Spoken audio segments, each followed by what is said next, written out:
mesmo que a gente olhe e o cenário às vezes não é favorável, né? Eu gosto muito de usar essa palavra, cenário favorável, porque o ser humano, ele precisa de um cenário favorável para dizer que vai tudo bem, mas o povo de Deus não precisa de um cenário favorável para dizer que vai tudo bem, né? O povo de Deus só precisa de uma coisa, que é uma coisa que move, que é a fé, né? Nós temos em nossas mãos algo que move. A palavra diz que a fé, ela move montanhas. Então, de fato, a fé, ela tem essa capacidade de, mesmo que as coisas elas estejam difíceis, mesmo que o cenário esteja desfavorável. Paz, Kátia, saudade, Kátia Mello, a mãe dos gêmeos. Paz, Raquel. Mesmo que o cenário esteja desfavorável, mas nós precisamos continuar crendo, nós precisamos continuar firmados na rocha. Paz a todos aí, Cosma, Jana, paz do Senhor para todos vocês, Tiago. Vamos abrir as nossas Bíblias agora. Eu particularmente amo esse livro, né? É uma carta, na verdade, que é a carta de Paulo aos Romanos. Amo de coração. Quem puder ter a possibilidade de ler e degustar essa palavra, se alimentar dessa palavra, esse livro todo ele é rico e ele é como um refrigério para nós cristãos. Ele é uma carta que eu costumo dizer assim, a Bíblia ela é mais atual do que o jornal de amanhã, e a carta de Paulo aos Romanos ainda consegue ser mais atual do que tudo, porque parece que é vivendo os dias de hoje, né? Vivenciando os dias que a igreja vivencia hoje. Então nós vamos refletir baseado no capítulo 8 de Romanos, a partir do versículo 31. Romanos, capítulo 8, a partir do versículo 31, e diz assim: a que conclusão, pois, chegamos diante desses fatos? Se Deus é por nós, quem será contra nós? Aquele que não poupou o seu próprio filho, mas o entregou por todos nós, como não nos concederá juntamente com ele, gratuitamente, todas as demais coisas? Quem poderá trazer alguma acusação sobre os escolhidos de Deus? É Deus quem os justifica. Quem os condenará? Foi Jesus Cristo que morreu, e mais, ele ressuscitou dentre os mortos e está à direita de Deus e também intercede a nosso favor. Quem nos separará do amor de Cristo? Será a tribulação, ou ansiedade, ou perseguição, ou fome, ou nudez, ou perigo ou espada? Como está escrito: por amor de ti somos entregues à morte todos os dias. Fomos considerados como ovelhas para o matadouro. Contudo, em todas as coisas somos mais que vencedores, por meio daquele que nos amou.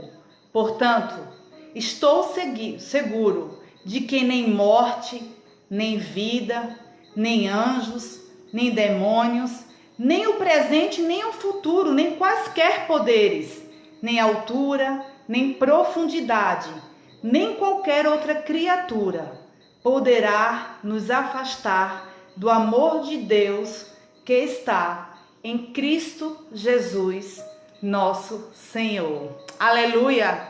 Que palavra, né? Vamos fechar os nossos olhos e vamos orar uma vez mais ao Senhor? Pai, em nome de Jesus, nós aqui te entregamos a tua palavra, nós te entregamos esse momento, Senhor, de culto a ti.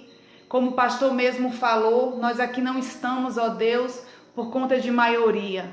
Nós estamos porque nós cremos que já somos maioria, porque o Senhor já está em nós, porque o Senhor já está nos conduzindo. Muito obrigada pelo teu povo reunido nessa noite, Senhor, nessa live. Que o Senhor possa estar visitando, Senhor, cada lar, cada pessoa, e que o Senhor possa falar mais uma vez à tua igreja, que o Senhor possa continuar manifestando da tua presença.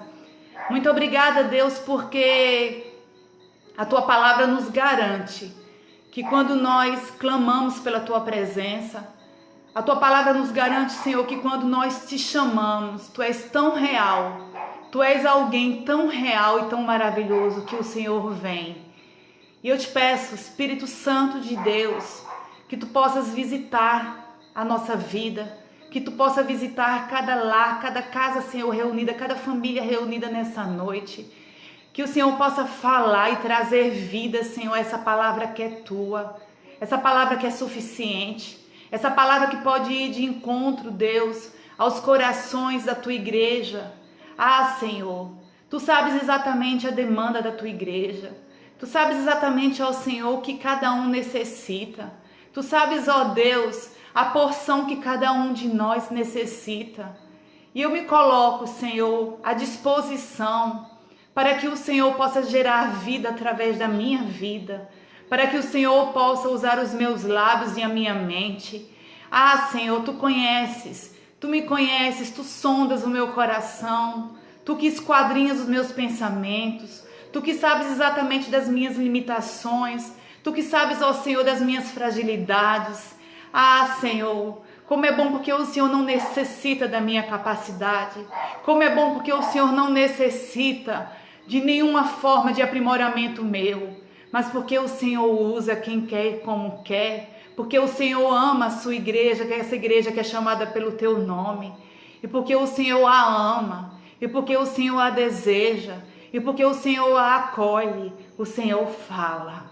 Eu me coloco, Deus, totalmente à Tua disposição para ser um instrumento para a Tua igreja, Senhor. Me faz sensível, Deus, à Tua voz. Me faz sensível, Senhor, para que eu possa chegar exatamente no ponto que essas pessoas têm necessitado. Me levanta, Senhor, como uma profeta dessa geração, para que eu tenha sensibilidade, para que eu tenha intimidade, para que eu tenha experiências, ó Deus, de ouvir a Tua voz e transmitir aquilo que o Senhor deseja falar. Ah, Senhor, que a minha voz se cale, que os meus pensamentos cessem, que o meu coração, ó Senhor, que é extremamente enganoso, ele não possa sobressair, mas que seja o Senhor em mim, que seja o Senhor a falar, que seja o Senhor a se manifestar nessa noite, que seja o Senhor a alcançar, Deus, a Tua igreja. Senhor, eu me coloco aqui à tua disposição porque eu conheço, eu confio e eu dependo de Ti, Senhor. Eu estou totalmente na Tua dependência para ser usada pelo Senhor. E assim nessa noite, Senhor, faz mais uma vez aquilo que Tu tens feito. Fala mais uma vez como o Senhor tem falado. Ah, Senhor, que o Senhor possa encontrar nessa noite uma igreja ávida, uma igreja necessitada, uma igreja faminta e sedenta por aquilo que o Senhor tem para fazer nessa noite. Assim, ó Senhor, já Te agradecendo pelo que o Senhor vai deliberar nessa noite, nós Te oramos em nome de Jesus. Amém? Então vamos nesse momento trabalhar um pouco em cima desse texto que nós acabamos de ler. Essa carta que Paulo ela escreve, ela na verdade é um fechamento já da carta do capítulo 8, né, dessa carta que Paulo está escrevendo. E é uma carta que ela vem com muitas perguntas, ela vem com muitos questionamentos. São até perguntas retóricas, são até perguntas que ele mesmo pergunta, mas para enfatizar aquilo que ele já conhece a resposta, aquilo que ele já sabe a resposta. E Paulo então vai dizer, a primeira pergunta que ele faz é: se Deus é por nós, quem será contra nós? Eu lembro que eu pequena, eu ia muito numa padaria ali que ficava perto da Rua do Prado e tinha um quadrinho com essa pergunta, né? Baseado em Romanos 8:31. E tinha assim: se Deus é por nós, quem será contra nós? Eu, diante das minhas limitações como criança, eu mesma perguntava, né? Eu lia aquela pergunta para mim mesma no meu coração e na minha inocência eu respondia para mim. Então, se Deus é por nós, eu acho que quem é contra nós é o diabo. Eu pensava comigo mesma, né? Todas as vezes que eu ia naquela padaria, eu lia a pergunta e eu respondia para mim mesmo, né? Dentro das minhas limitações de criança. Mas na verdade, Paulo ele está dizendo que é uma pergunta e ao mesmo tempo se transforma em uma afirmativa. Se transforma em algo que ele deseja enfatizar. Porque ele pergunta, se Deus é por nós, quem será contra nós? Ou se a gente quiser responder, seria, se Deus é por nós, nós não precisamos nos preocupar quem é contra nós. Porque nós vamos sim vivenciar com pessoas que vão ser contra as nossas atitudes. Nós vamos ter que nos relacionarmos com pessoas que não vão concordar com tudo que nós fazemos. E o apóstolo Paulo, na verdade, ele já estava ali preparando a igreja e querendo que a igreja ela tivesse uma maturidade para lidar com isso. Porque todas as vezes em que nós decidimos algo, principalmente um caminho no qual nós estávamos acostumados a trilhar, e aquele que conhece a Jesus, aquela pessoa que tem um encontro, genuíno com Jesus, o que vai acontecer? O Espírito Santo começa a habitar nessa pessoa. E o Espírito Santo, essa pessoa do Espírito Santo, ele não é um poder apenas, ele não é uma experiência apenas, ele é uma pessoa. Ele é a terceira pessoa da Trindade. Então, a palavra diz que quando nós nos convertemos, quando nós aceitamos Jesus, o Espírito Santo ele começa a habitar em nós.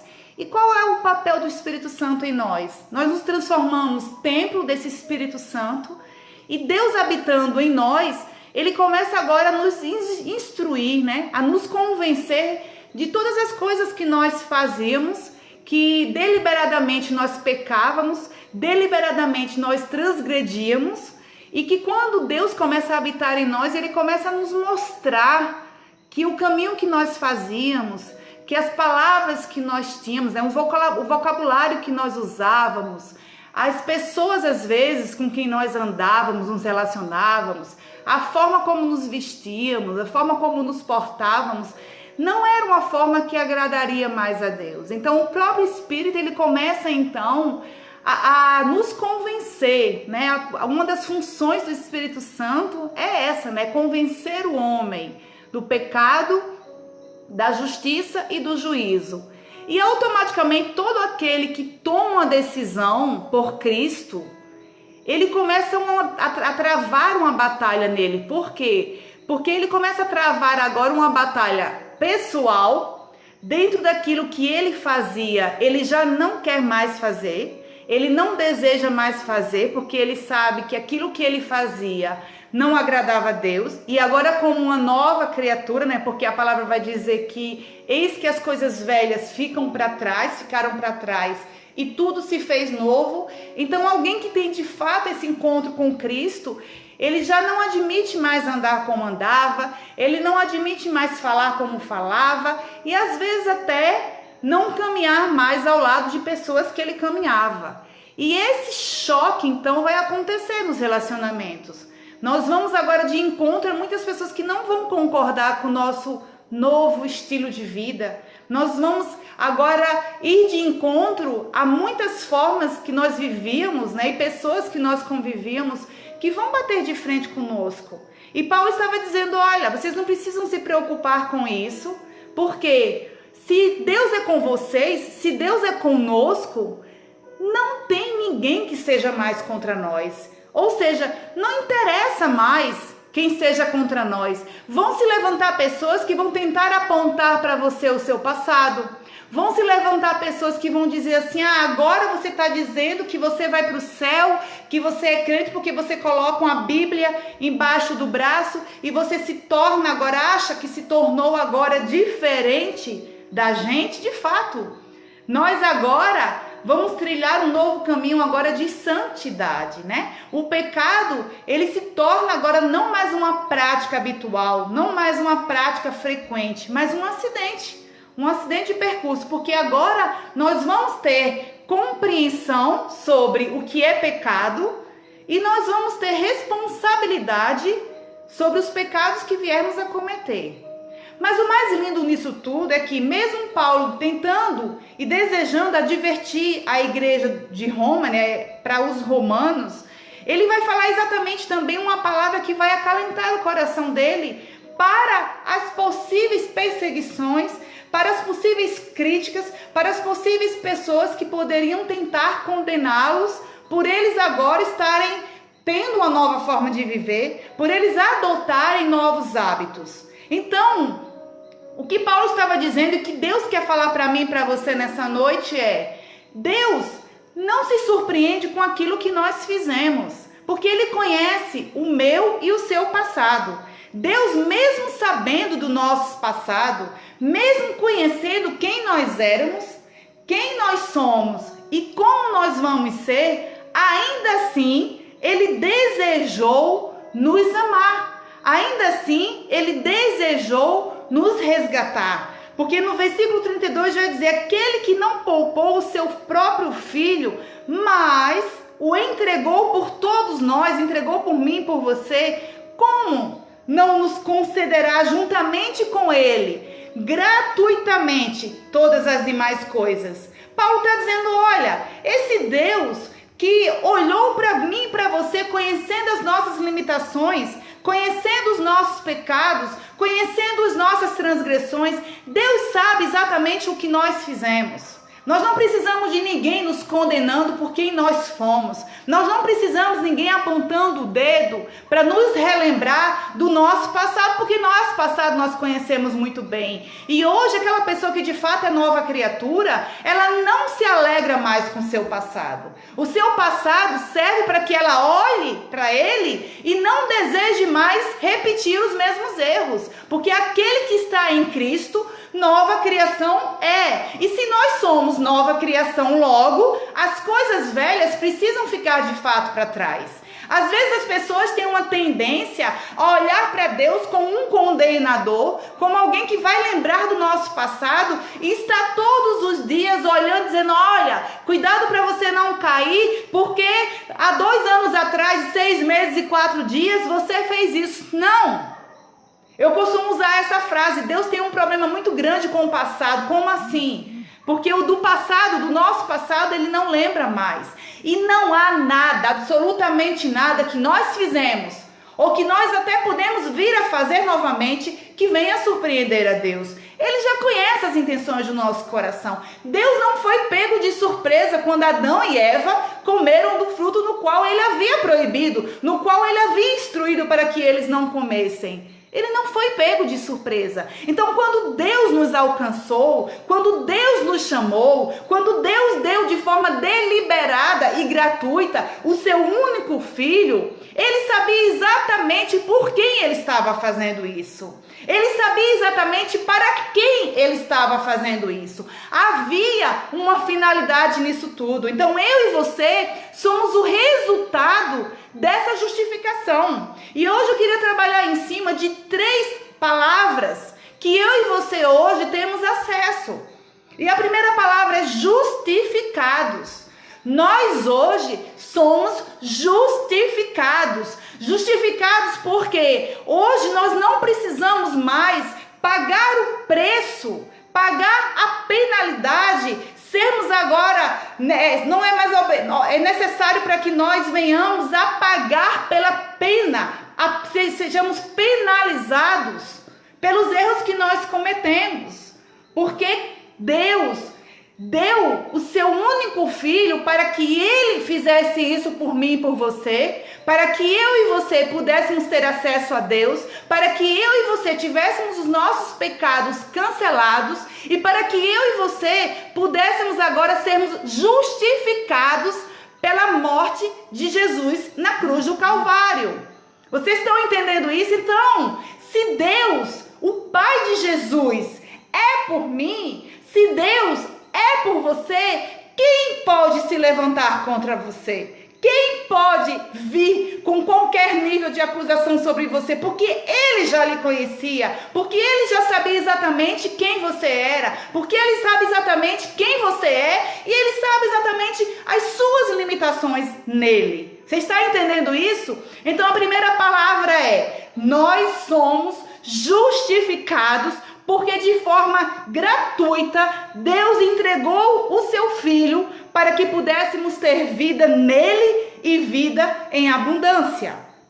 E a segunda lição que eu queria trazer é: não existe mais qualquer peso de condenação, porque nós somos o melhor projeto de redenção de Deus. Olha que coisa linda! Não existe mais qualquer condenação sobre mim, nem sobre você, porque nós somos o plano perfeito de Deus para a redenção. A segunda palavra é perdoados, justificados e agora perdoados. Nos versículos 33 e 34 vai dizer assim: quem poderá trazer alguma acusação sobre os escolhidos de Deus? É Deus quem os justifica. Quem os condenará? Foi Jesus quem morreu. Aí Paulo vai dizer assim: Jesus quem morreu, mas não apenas morreu, mas ressuscitou entre os mortos e agora está à direita de Deus e também intercede em nosso favor. O plano de Jesus, o projeto de Jesus na cruz do Calvário, ele não foi estabelecido e encerrado no dia da sua morte. Entenda isso. O nosso preço de redenção, a nossa pena, aquilo que nós estávamos condenados, não foi encerrado quando Jesus morreu.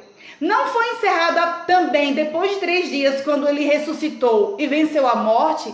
Mas existe ainda sobre nós alguém que está intercedendo como um advogado, falando em nosso favor. Porque o nosso veredito hoje é inocência.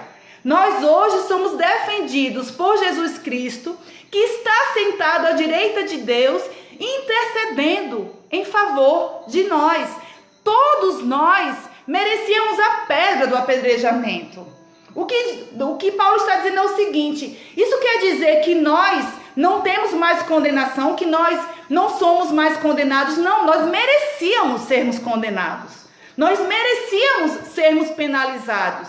Nós merecemos sermos penalizados. Nós merecemos sermos condenados.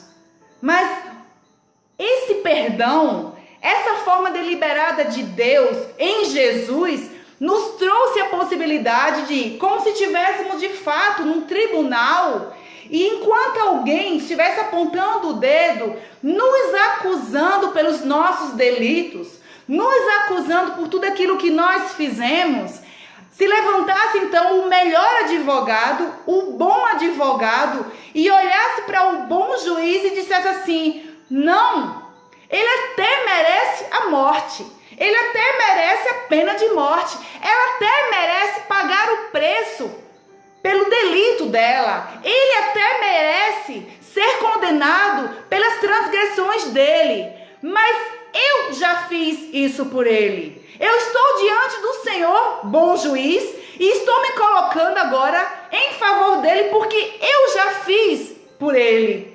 Eu sou o preço da condenação dele. Eu sou aquele que já anulou a condenação, que já anulou qualquer pagamento que ele precisasse vir a fazer, qualquer penalidade que ele necessitasse passar. Eu já fiz isso. Quando Cristo, lá no seu martírio na cruz do Calvário, finalmente ele fala: está consumado, é preço pago, pena paga. Ou seja, não existe mais condenação sobre aqueles que eu morri. Não existe mais peso de condenação sobre aqueles que aceitaram o meu sacrifício.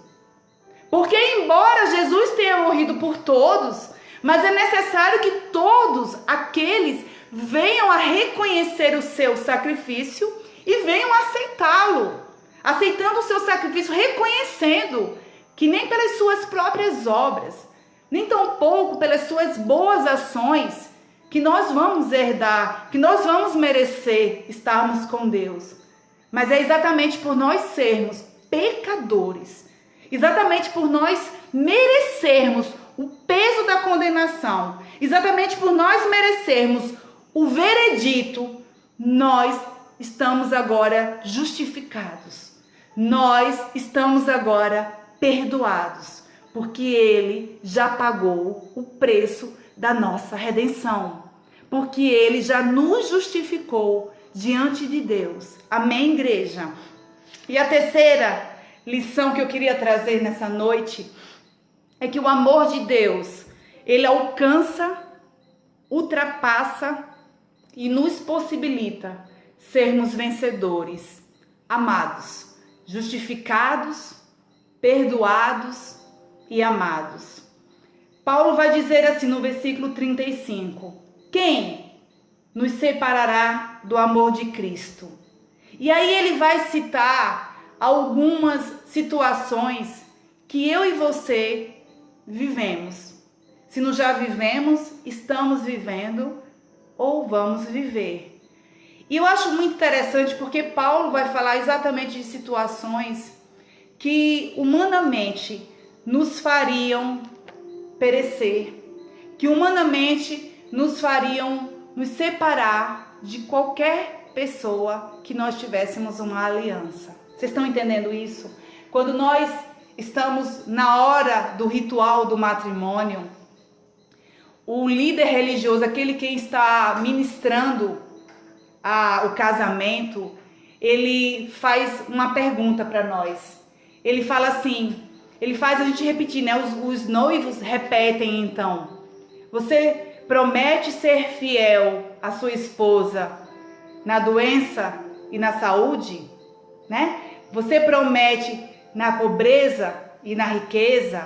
Você promete ser fiel quando tudo estiver bem e quando tudo estiver mal? E quando nós estamos ali no altar, enamorados, apaixonados, nós não temos noção das promessas que nós estamos fazendo, não é? Porque nós estamos ali totalmente envolvidos por uma esfera de amor, por uma esfera favorável para que nós de fato façamos essas promessas.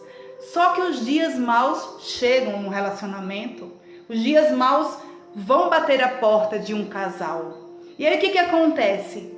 Parece que aquela aliança, aquelas promessas que fizemos caem por terra porque elas vão perdendo todo o sentido. E aí a gente esquece que fizemos aquela promessa diante de Deus porque nós não tínhamos capacidade de cumpri-las plenamente. E Paulo vai falar exatamente dessas situações, dessas circunstâncias que nos fazem falíveis, que fazem com que eu e você venhamos a perecer na forma de nós amarmos, né? Quantos de nós não reconhecemos mais aquela pessoa que estamos convivendo, quando um dia as pessoas dizem assim: eu amei tanto fulano, mas eu não conhecia ele como ele de fato era. E Paulo vai dizer assim: quem vai nos separar? Ou seja, nós, amados, perdoados e justificados, quem vai nos separar desse amor? Vai ser a tribulação? Porque a tribulação, ela é um processo que eu e você nós vamos passar. Vai ser a ansiedade, ou seja, vai ser a preocupação com o dia de amanhã. Vai ser a perseguição, ou seja, você está disposto a pagar um preço de fato por esse evangelho? Você está de fato disposto a tomar a sua cruz e morrer todos os dias para quem você é? Vai ser a fome? Você só vai ser fiel a esse amor se a tua despensa estiver cheia? Vai ser a nudez, ou seja, você só vai ser fiel a esse amor se você tiver com a roupa e quando lhe faltar as vestes, quando as vestes estiverem rompidas. Perigo ou espada, ou seja, em momentos de iminência, em momentos de perigo, você também vai sucumbir a esse amor? E aí, no versículo 37, ele vai dizer assim: contudo, em todas essas coisas, ou seja, passando por todas essas circunstâncias, passando por todos esses momentos, andando e caminhando nesse processo difícil, nós somos mais que vencedores. E a tradução grega para essa palavra mais que vencedores é: nós somos super vencedores. Como nós podemos ser super vencedores em meio à tribulação? Como podemos ser mais que vencedores em meio à ansiedade, em meio ao perigo, em meio à morte? Nós só podemos ser mais que vencedores por meio daquele que nos amou. Ele é a fonte da nossa vitória. Ele é a fonte de nós sairmos vencedores. E aí, continuando, no 38, ele vai dizer assim: portanto, eu estou bem certo, eu estou seguro que nem morte, nem vida, nem anjos, nem demônios, nem presente, nem futuro, nem quaisquer poderes, nem altura, nem profundidade, nem qualquer outra criatura poderá nos afastar desse amor de Deus que está baseado e sedimentado em Jesus. Esse amor não é apenas para nós sermos acolhidos, esse amor não é apenas para nós sermos filiados, nós saímos da condição de criação para nos tornarmos filhos, mas esse amor também é para que nós suportemos o dia mau. É para que nós estejamos sedimentados em Cristo, no amor deliberado de Deus, nele, em Cristo, e possamos passar pelo dia da prova, e possamos não sucumbir, porque nós, de fato, temos uma tendência ao esfriamento desse amor. A palavra vai dizer que nos finais dos dias, o amor de muitos esfriará. E Deus sabe das nossas limitações. Na tribulação, nós titubeamos. Na perseguição, nós podemos negar a Jesus. E Ele está dizendo: olha, se você estiver de fato sedimentado no amor de Deus, vai passar tribulação, mas você vai continuar amando a Deus. Vai passar perseguição, vai passar fome, vai passar por perigo, vai passar por espada, vai passar por enfermidades, vai passar por morte, mas você vai continuar amando a Deus, porque nada, nem ninguém poderá separar você desse amor. Aleluia por isso. Deus está nos dando uma forma, está nos mostrando que os dias maus vão fazer parte daquele que ama a Deus e daquele que não ama, daquele que segue os caminhos de Deus e daqueles que não seguem. Mas nós não estamos sozinhos, porque nada, absolutamente nada, vai nos separar do amor de Deus que está sedimentado e baseado no sacrifício de Cristo na cruz do Calvário. E aí, amar a Deus não é mérito nosso. Até isso, Deus nos possibilita amá-lo por uma ação dele, porque nós somos falíveis. E o amor é decisão. O amor, ele precisa ser experimentado, vivenciado e renovado. E todos nós somos fortalecidos nesse amor. E todos nós vamos sim podermos passar pelo dia mau. Nós vamos sim passar pela prova. Mas ainda assim, nós vamos continuar amando esse Deus. Assim como Abacuque pôde declarar: olha, a figueira ela pode não florescer, a oliveira pode mentir, o gado ele pode ser tomado, pode acontecer tudo ao meu redor, pode ter devastação, pode ter dias difíceis, pode ter dia mau, pode ter falta, pode ter nudez, pode ter perigo, espada. Contudo, eu continuarei exaltando o meu Deus, o Deus da minha salvação. É na prova, é exatamente num momento como esse, de dificuldades, é num momento como esse que os remanescentes vão se levantar. É exatamente em momentos de dor, de crise, que a igreja vai mostrar que de fato ama. É nesse momento que Deus está provando o nosso caráter e forjando a nossa fidelidade. E se o nosso amor estiver de fato sedimentado nele, pandemia alguma, situação alguma vai nos separar desse amor, porque ele permanece em nós. Amém? Que nessa noite, igreja do Senhor, nós possamos de fato produzirmos esse amor e além do mais, acima de tudo, fazermos as pessoas conhecerem desse amor também. Nós precisamos compartilhar desse amor. Deus abençoe a todos vocês, no nome de Jesus.